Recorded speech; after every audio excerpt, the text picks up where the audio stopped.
Okay, it's 10 o'clock, so we can go ahead and get started. Just to introduce myself, for those who may not be familiar, my name is Will Schwagiel. I am the NC Cardinal Project Manager. Thank you for coming to this webinar today on our Student Access Initiative. And we have the other members of NC Cardinal here as well. I don't know if they want to introduce themselves or if we should just go ahead and start. I'm Benjamin Murphy. I'm the NC Cardinal Program Manager. Looks like we've got a number of the rest of the team: Courtney Brown, Systems Librarian, Llewellyn Marshall, who's our Application Administrator Developer, and Samantha O'Connor, who is our Training Specialist, all here on the call too. Okay, so let's get started. This will be recorded and posted later for anyone who is not able to attend or would like to review it. Please feel free to share your questions in the chat as we go along. We will have time for questions after, and or you can raise your hand and we will make sure that we address your questions. So what is the student access? NC Cardinal's Student Access Initiative is a collaboration between public libraries and their local school districts to create library cards for students and teachers. Students and teachers can make use of their local library's resources even if they have not visited their local library to get a library card. These limited student access accounts do not replace existing accounts at the public library. They are in addition to them. So if someone already has a traditional library card at their library, they can still get a student access account, and those would exist separately from each other.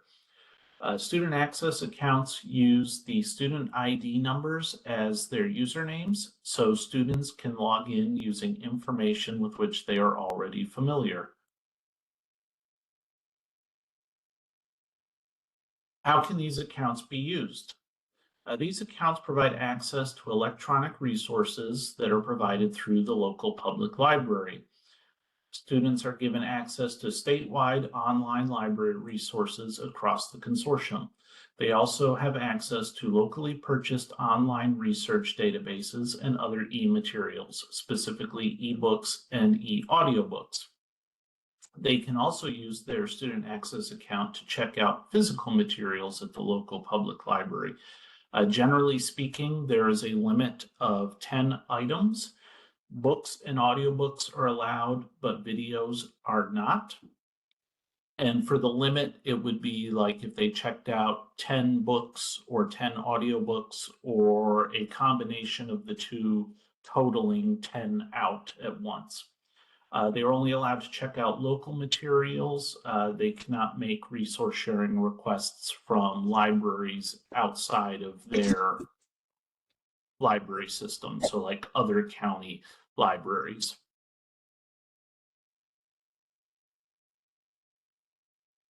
Some of these electronic resources are provided by Overdrive, which offers the largest collection of electronic resources available to Cardinal libraries.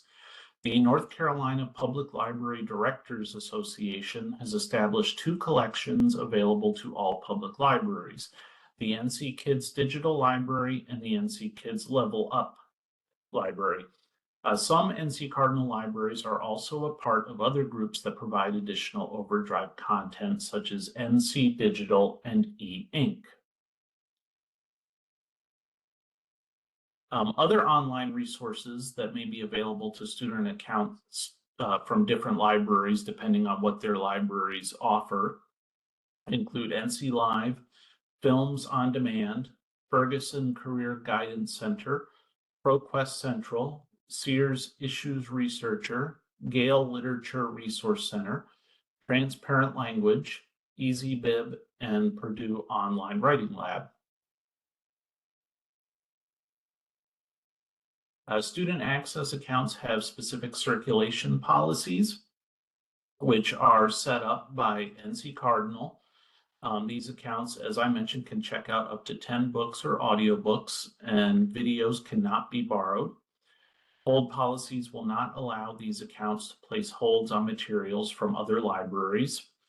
And some libraries do not actually allow their student access accounts to check out physical materials. They only allow electronic resources, and this is done on a library by library basis. Regarding fines, fees, and lost or damaged items, student access accounts are not charged overdue fines. However, these accounts will still be responsible for lost or damaged book fees, and libraries can work with the schools to track these fees.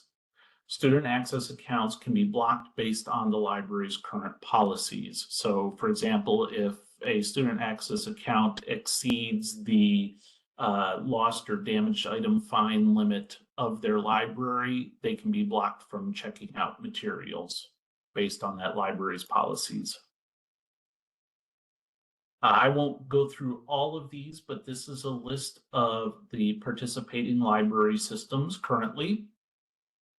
And just note that participation is dependent on schools and their partnership with the library system.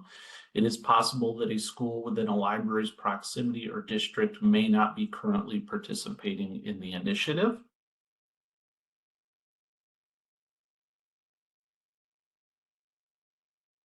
This is some data on student access usage. So we have 34 library systems in 47 counties participating. And in the orange, you will see the amounts of online resources that have been accessed by these student accounts. And in blue, you can see the checkouts for physical materials. Online resources, you can see, is generally trending upward, though it does kind of have its own hills and valleys along with checkout, depending on a number of factors like the school year and summer, because often students will use these for research papers, for example, and other projects during the school year.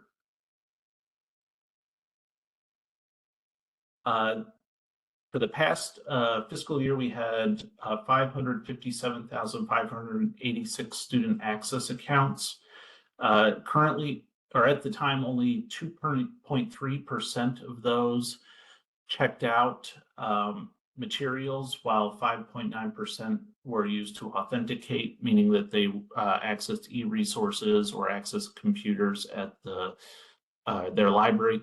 And Benjamin noted in the chat, physical checkouts are higher in the summer and e-resource usage is higher during the school year. So that's a little extra information for you.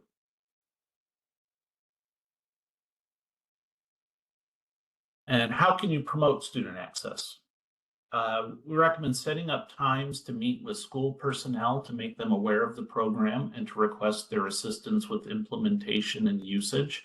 For example, system-wide principals and media coordinators meetings. We suggest you put together a descriptive yet simple newsletter explaining the project to distribute at administrators' meetings, and put together a packet of information describing in detail the resources available to students to hand out to media coordinators and teachers. You can conduct open houses at local libraries where students and their parents can learn more about the program, how to use it, and how they can benefit from it.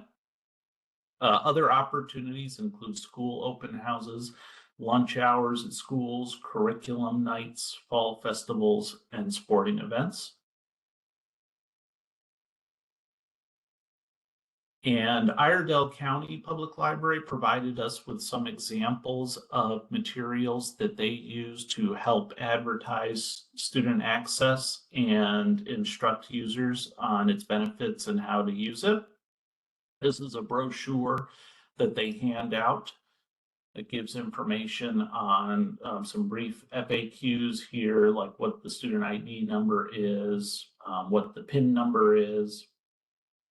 And they also offer a service where books are delivered directly to the school. That is an Iredell specific service.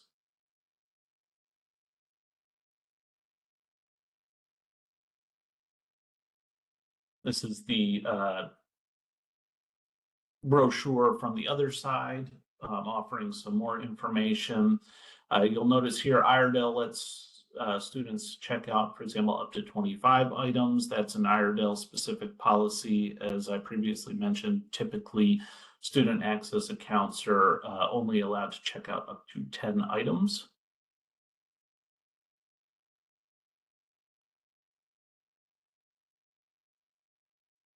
And they give some information about how to contact them regarding student access.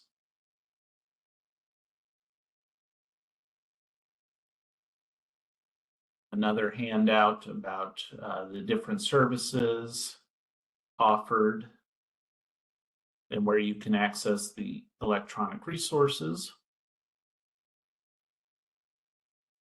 These were little bookmarks that they made that they can hand out when people check out materials to include information.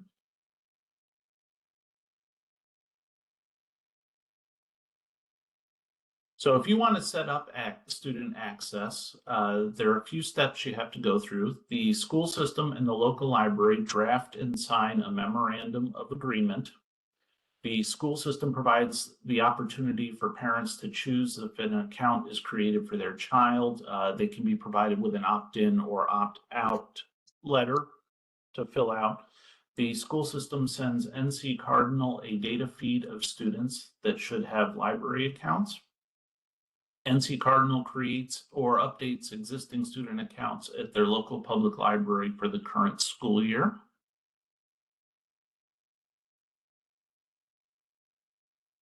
This is an example of the information that is included in the data feed for students. Student data feeds need to be in a specific format in order to be processed. You can visit our knowledge book, which I will link to shortly, for more specifics on the data feeds and the form that they should take. Feeds can be sent on a rolling basis, but we recommend sending the first feed in the middle of September. And we do this just to make sure that no existing accounts lose access to the resources when their accounts expire on October 1st, which is when they are set to expire for the current school year. The password default for these accounts is the last 4 digits of the ID, so it's easy for them to remember. And the student's home library will be the main library of their county unless other arrangements are made when sending the file.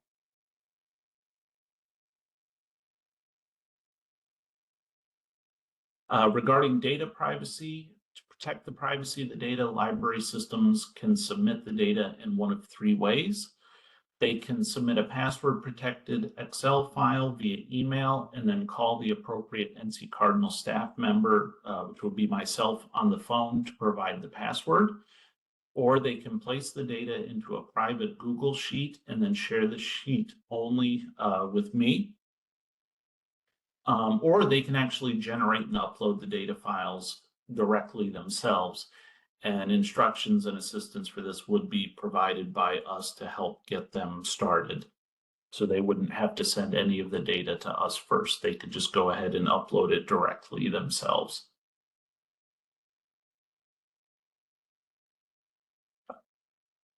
Regarding data security standards for third-party integration, in the summer of 2023, The North Carolina Department of Public Instruction published new requirements for schools sending student data to external systems. NC Cardinal has been added to the exemptions list because we are a part of another state agency, the Department of Natural and Cultural Resources. As such, we are already complying with those same requirements defined by the North Carolina Department of Information Technology data security standards for third-party integrations with state systems. If this question comes up with your school system, information about NC Cardinal's exemption can be found under the frequently asked questions section of the DPI's page on third-party data integrations. And I have a link for it here, which reminds me, anyone who would like to have these slides after the presentation, please let me know and I will be happy to share them with you so you can take a look at these different links that we'll be providing. And some frequently asked questions that we have encountered are private and charter schools eligible for the student access program? Yes. If their student ID numbers are not issued by the Department of Public Instruction, though, we will need to define a prefix for their usernames to make sure that they do not clash with any existing students. For example, a charter school in Buncombe County uses the prefix BUN. So if the student ID is 12345, then the student's username in Cardinal would be BUN 12345. Is parental consent required for students to join the student access program? Yes, parents must be provided with the option to choose whether their child participates. Some schools have set this up as an opt-out, and some schools have set this up as an opt-in. Example forms can be found in our knowledge book. School and library staff should be prepared to direct parents to the way that they can make their choices known when promoting or advertising the program if parents have concerns about how their child's information is shared.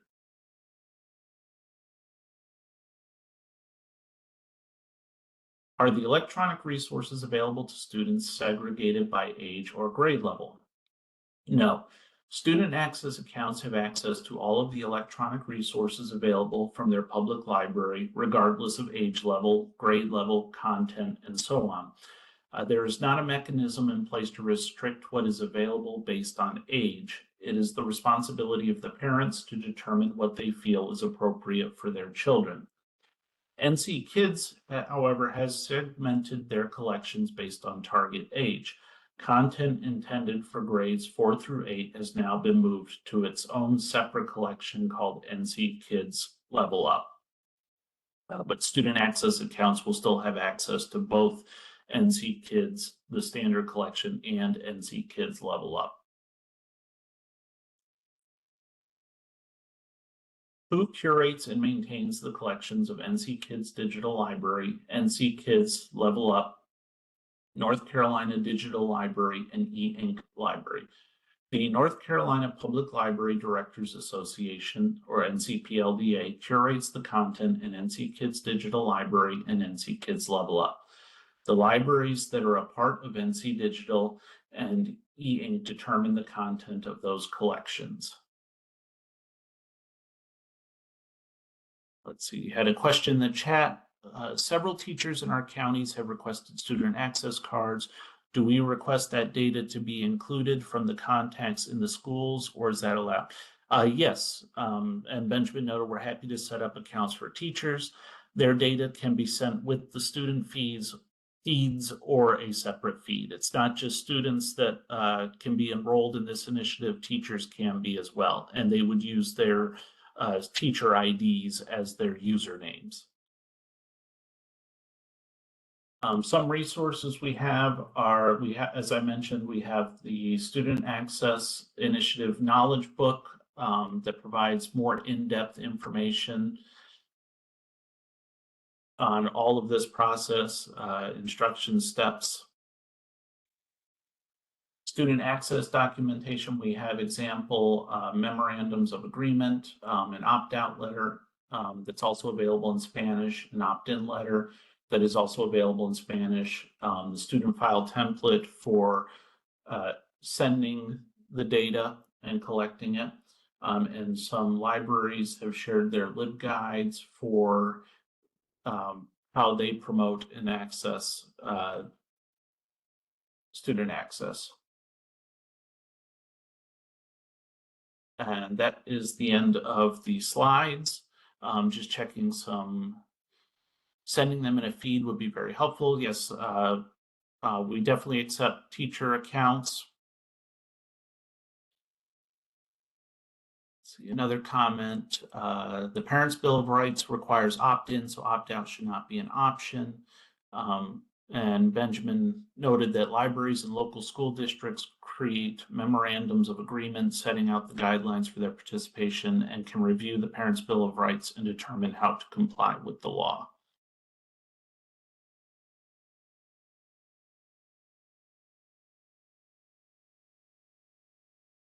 Are you able to just share the slides with everyone who registered, or do we need to request them individually?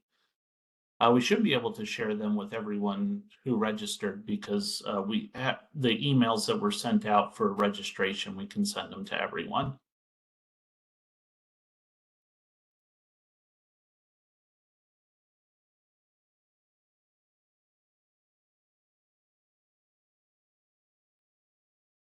So one of the things you may have noticed in the one slide about participation is right now our actual usage of these accounts is in the single digits. I think the circulation of materials is something like a little bit greater than 2%. And the participation in electronic resources is something like 5% of the accounts. We're making on the order of 500,000 accounts. And so really the way to to get the participation is really something that requires an understanding of people in the library system as well as in the school district about what's available, that this program is out there and that it's available for teachers to use in the classroom for the students that are participating. So that's one of the things that Iredell has really done well, is work together with their school district and their media specialists and that sort of thing to promote the program and the access to resources so that teachers are aware that this is there and can make use of it.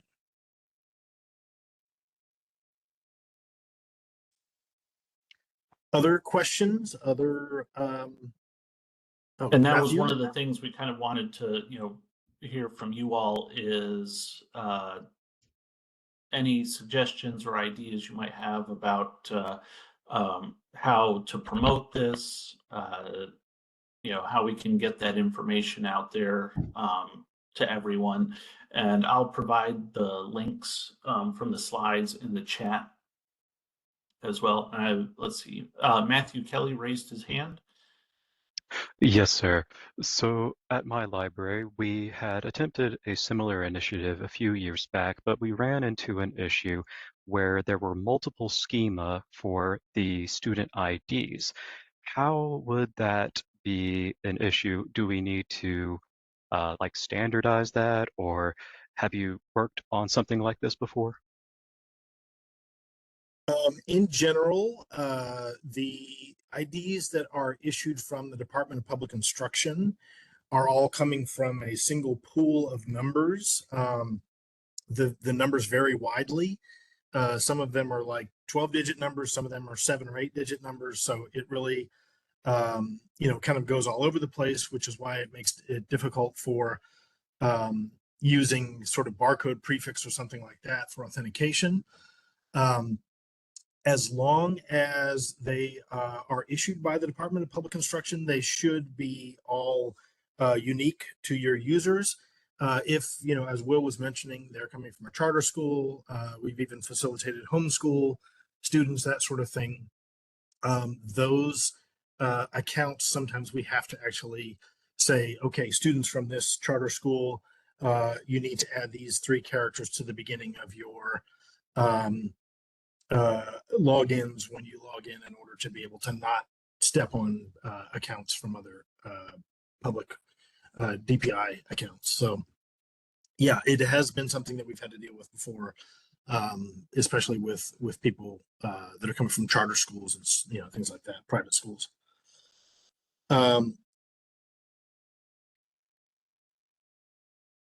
Thank you. Have any library systems had success in dispelling their school system's fear of sharing student information? I'm trying to think of I think the biggest thing is making sure that you're giving parents the ability to choose to exclude their child if they do not want their child to participate. I mean, that's really, the type of information that is shared is what is called directory level information according to FERPA guidelines, and so it's something that is very basic level information. It's not it's basically name and student ID number and maybe address information for notices and that sort of thing. So that's why, according to the FERPA guidelines, there's that requirement for giving parents the opportunity to opt out of the program or opt in.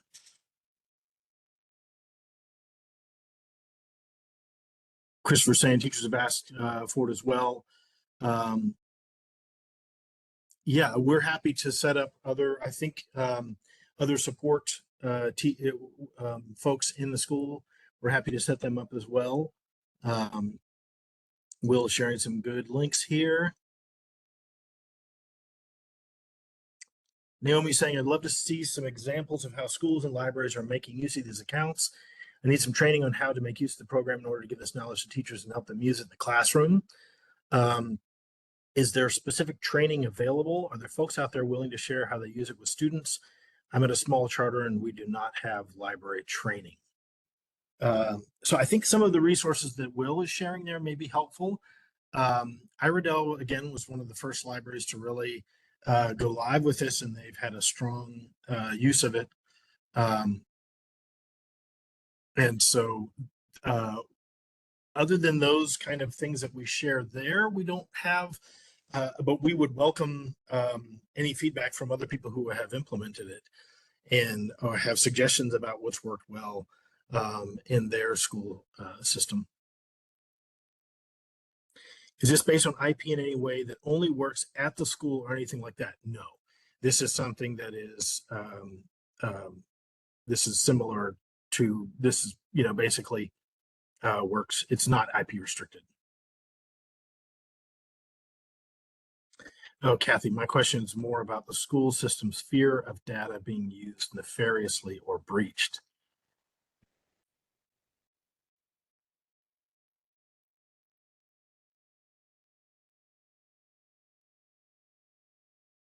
So I guess that's a question for everyone else who has participated. Have any of you had any success in dispelling your school system's fear of sharing student information? Angie, I see you have your hand raised.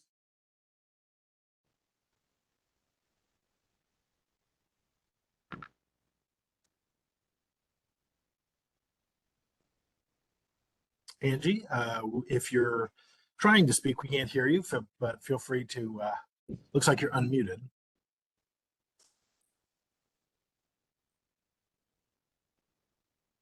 Also feel free to type it in chat if you're having technical difficulties with your microphone.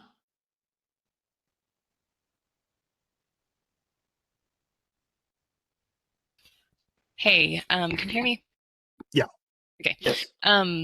So I'm in Asheville City Schools, and we are connected with Buncombe County Public Libraries. And one of the things that our students use is Sora, and so they connect through their accounts, and they get connected to the library accounts, and they can read ebooks or audiobooks. And we have a fair amount of students that do that, but it looks like that access might be going away next year. Do you guys know anything about that? I haven't heard anything about that yet. So you're saying access to Sora in general, like that as a service, or the specific Like something with a contract ending or something like that? It's been a free service that we have had, as far as I know, and I don't know if it's Sora is trying to make some money, or I'm not sure what it is, but we all the librarians received an email that access to that service will no longer be. We have to pay for something now. So I didn't know if there's something that would be replacing that, or if you guys know anything else. This is the first I've heard of it. Okay. And I could have my facts off. I just some of the I'm at the high school, and some of the elementary librarians were concerned about their students no longer having access to that. So I don't know if Tammy's response is in response to your question, but it's saying Yadkin County has used it. And we're a small rural county. It gives our students access to much larger database of resources and access to ebooks. I know that Franklin County has used it. That's about as much as I know about it. I see a number of different hands popping up here. I had a little bit of insight to that. Okay. So I'm Megan Northcote. I'm the coordinator for Buncombe County Public Library, that side of it. And our digital librarian who, facilitates the NC Digital side, she's saying that students in Buncombe County can still utilize their student access student ID number to get on Libby to access NC Kids and NC Level Up. The issue is that the schools apparently have like a specific login to access Sora through their classrooms. So that's what might be the thing that you'd have to pay for, but that's not going to prevent students individually accessing NC Kids and NC Level Up through Libby with their student ID number. That's what we've been telling folks. I can forward that email that Anne was referring to because I got that forwarded to me from someone as well. Thank you. That would be awesome. Sorry, I'm in the middle of doing too many things at once. But yeah, so maybe it'll just be a different app usage that kids would have to go through instead of Sora. Thank you. Yeah, the Libby app, I think. Okay.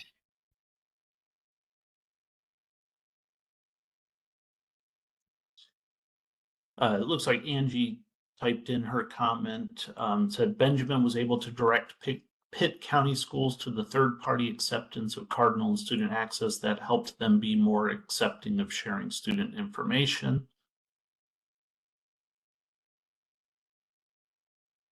Let's see. Sorry, I've got a lot of questions trying to catch up on here. Sarah, what is the benefit of student selling access this? account? Oh, sorry. Go ahead. So Sarah asked, so in selling this, when someone said, what is the benefit of a student access versus account versus just getting a regular library card, how would you best explain that? One of the things that we found, and others who are in attendance, please feel to jump in as well, but is having the student access account allows students and teachers access to these resources when they're in the classroom without the student necessarily having to have ever visited the library or to have a standard library card. So if the teacher is, teaching on a specific topic and says, okay, bring up your iPads or other devices, we're going to go to this database and access this resource, students can just use their ID numbers without having to necessarily remember their library card or even have one, that they can just access it right on the fly there. Julie, I see you have your hand raised. Can you hear me? Yes. Yes. Perfect. Another benefit for the cards is we have some charter schools that use our library as their library. And one of them in particular used to require every parent to get their child a library card. So this eliminates that step because there were always a few parents that it took a while for them to make it to the library because of timing or work or different things. So this eliminates that step for for the parents to have to come in and then the kids have access, like Will was saying, to all of our resources and to be able to check items out when they come in person. As far as the Sora app, our school system removed the Libby app, Iredell Statesville schools, because we have 2 school systems in our county and then 5 charter schools. But Iredell Statesville schools removed the Libby app and put the Sora app so that they could control the access to the different levels, because they were able to determine like this student with the Sora app would have only access to these materials, maybe K through 2 versus K through 4. So there was a little bit more control there than with the Libby app. So I haven't heard anything about Iredell Statesville removing the Sora app from devices, but that was part of the reason that they put it on, because there have been a lot of challenges in Iredell Statesville schools. So they said that there was a little bit more monitoring. So that's a good point. If you're, as we stated in the presentation, there isn't, the student access. It authenticates a user. It doesn't. The libraries are responsible for the content that is available to students, and sounds like the Sora app offers a little bit more nuanced ability to, restrict access to different types of materials. So that may be a strategy that's useful for different library systems that are hearing those kind of concerns.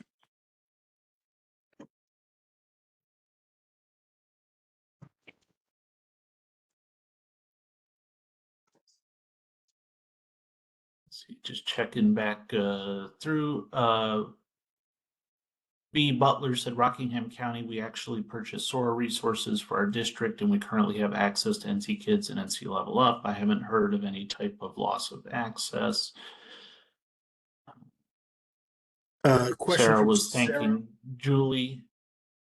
Let's see.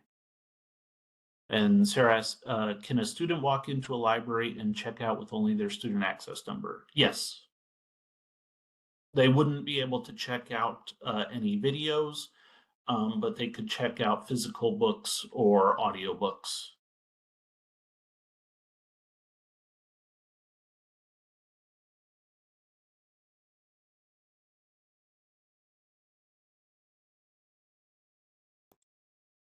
I have one thing to add, because ours is a little different. This is Julie again.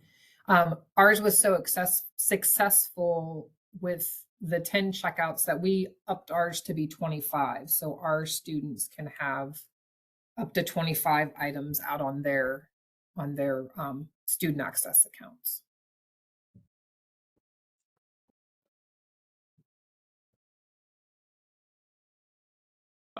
Correct, Sarah. The student access account does not accrue fines, but they are responsible for if they lose or damage the materials for the replacement fees.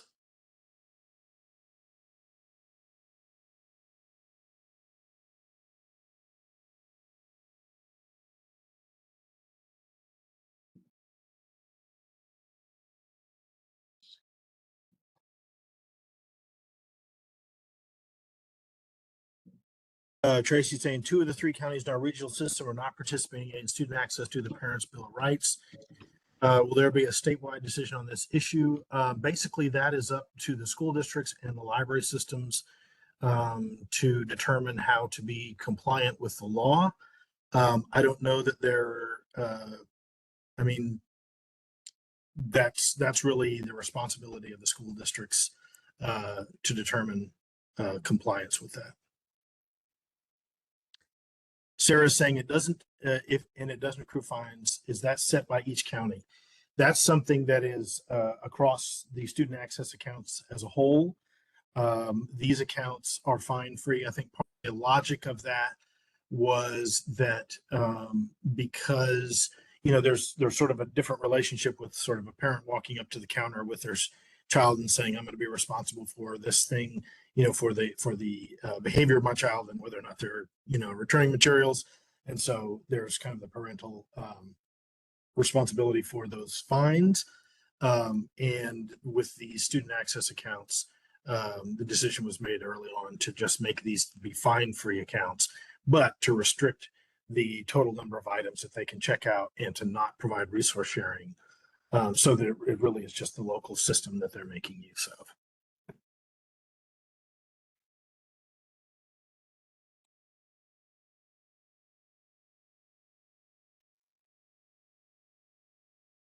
Other things that have worked well with your library system.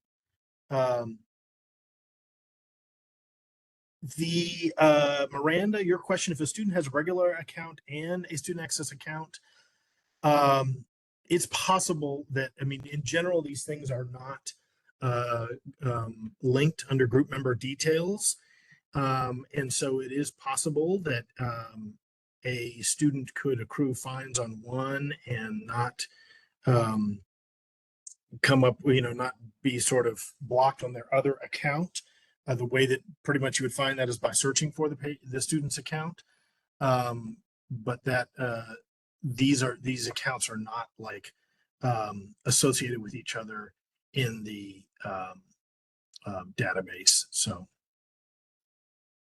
yeah, they're kept separate.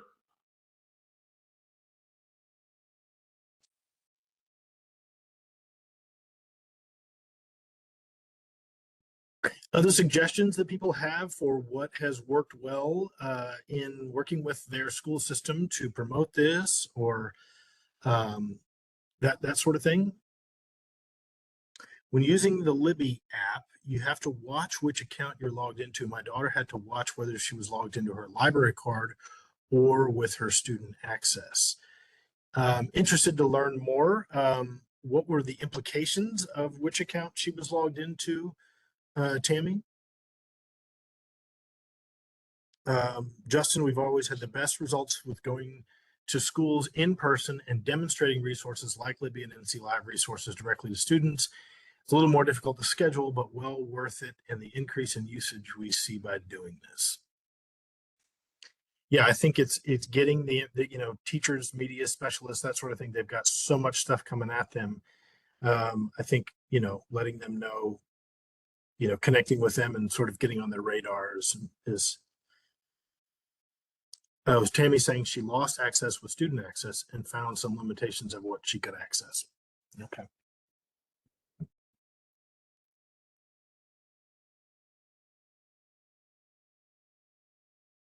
Yeah, when it's probably worth noting when the accounts expire on October 1st, they do lose access to those e-resources. And that's one of the reasons why we recommend that the data be sent in by mid-September, is so we can go ahead and get it uploaded, and then the students and teachers won't lose their access after October 1st. But we accept the data on a rolling basis throughout the year. Julie said, we go to all media specialists meeting at the beginning of each school year.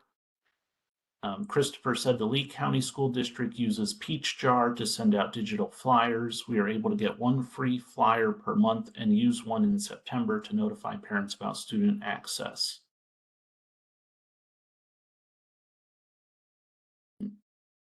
Interesting.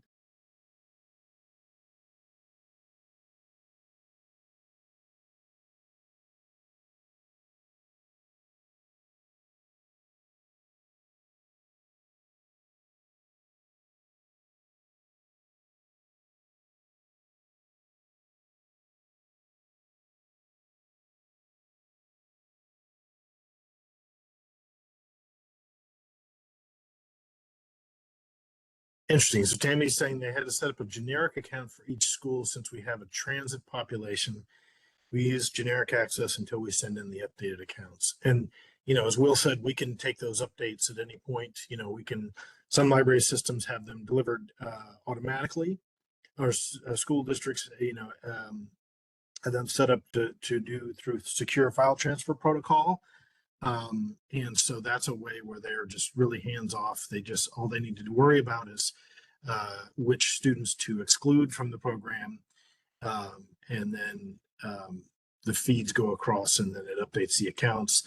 The nice thing about using the student ID number is that if the student moves from one school district to another, their information can be updated, with the new school district that they're going to, using the same account.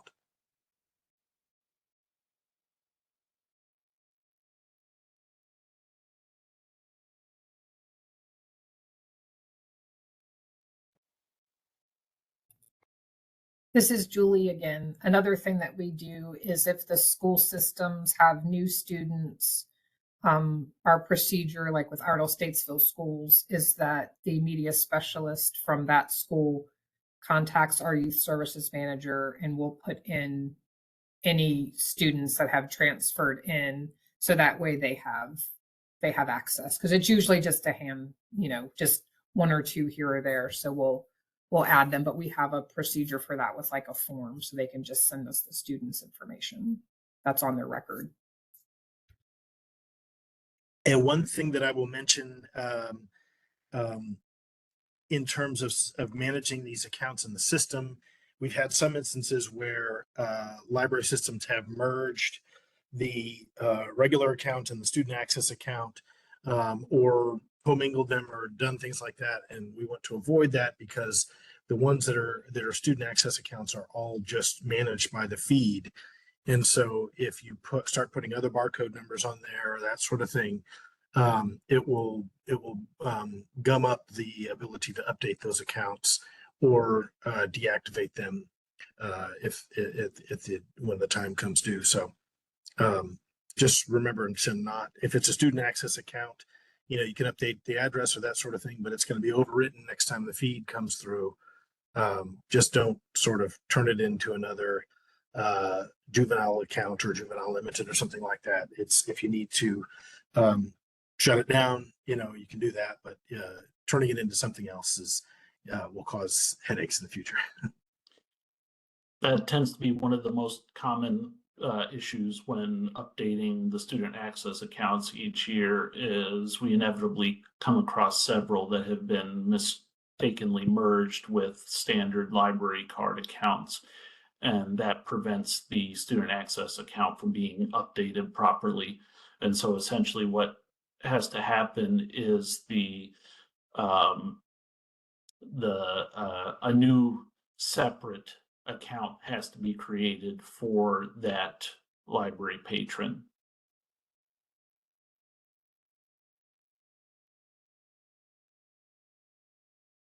Benita, your question: how is old student access data handled? Is it deleted or updated each year? Accounts are only good until October 1st of the following year. So if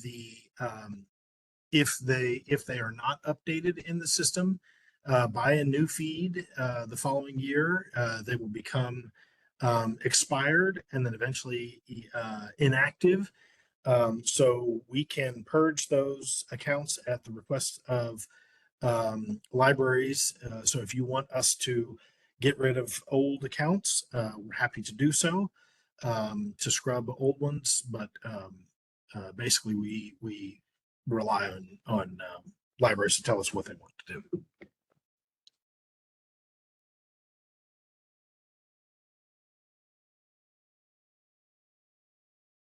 Other questions?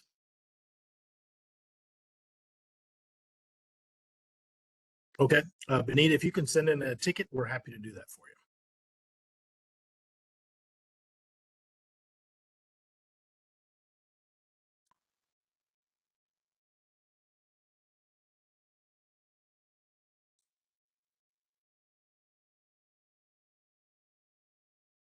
you. All right.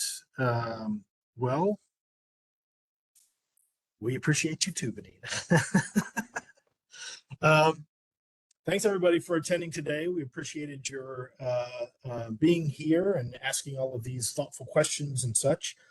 It's good to see people being able to offer suggestions to each other and raising awareness of different issues and that sort of thing. So good to have everyone here. Thanks, Will, for putting this together and for championing all of this work and making all of these data feeds load successfully and that sort of thing. Will does a lot of things to be able to make all this stuff happen. So we really appreciate his effort there. So yeah, thanks everybody for joining us today, and let us know if you have any further questions. We're happy to answer anything we can, and we'll share the slides with everyone who registered for the presentation. And we will be posting this recording to our YouTube channel once it is finished processing. All right, thanks everybody.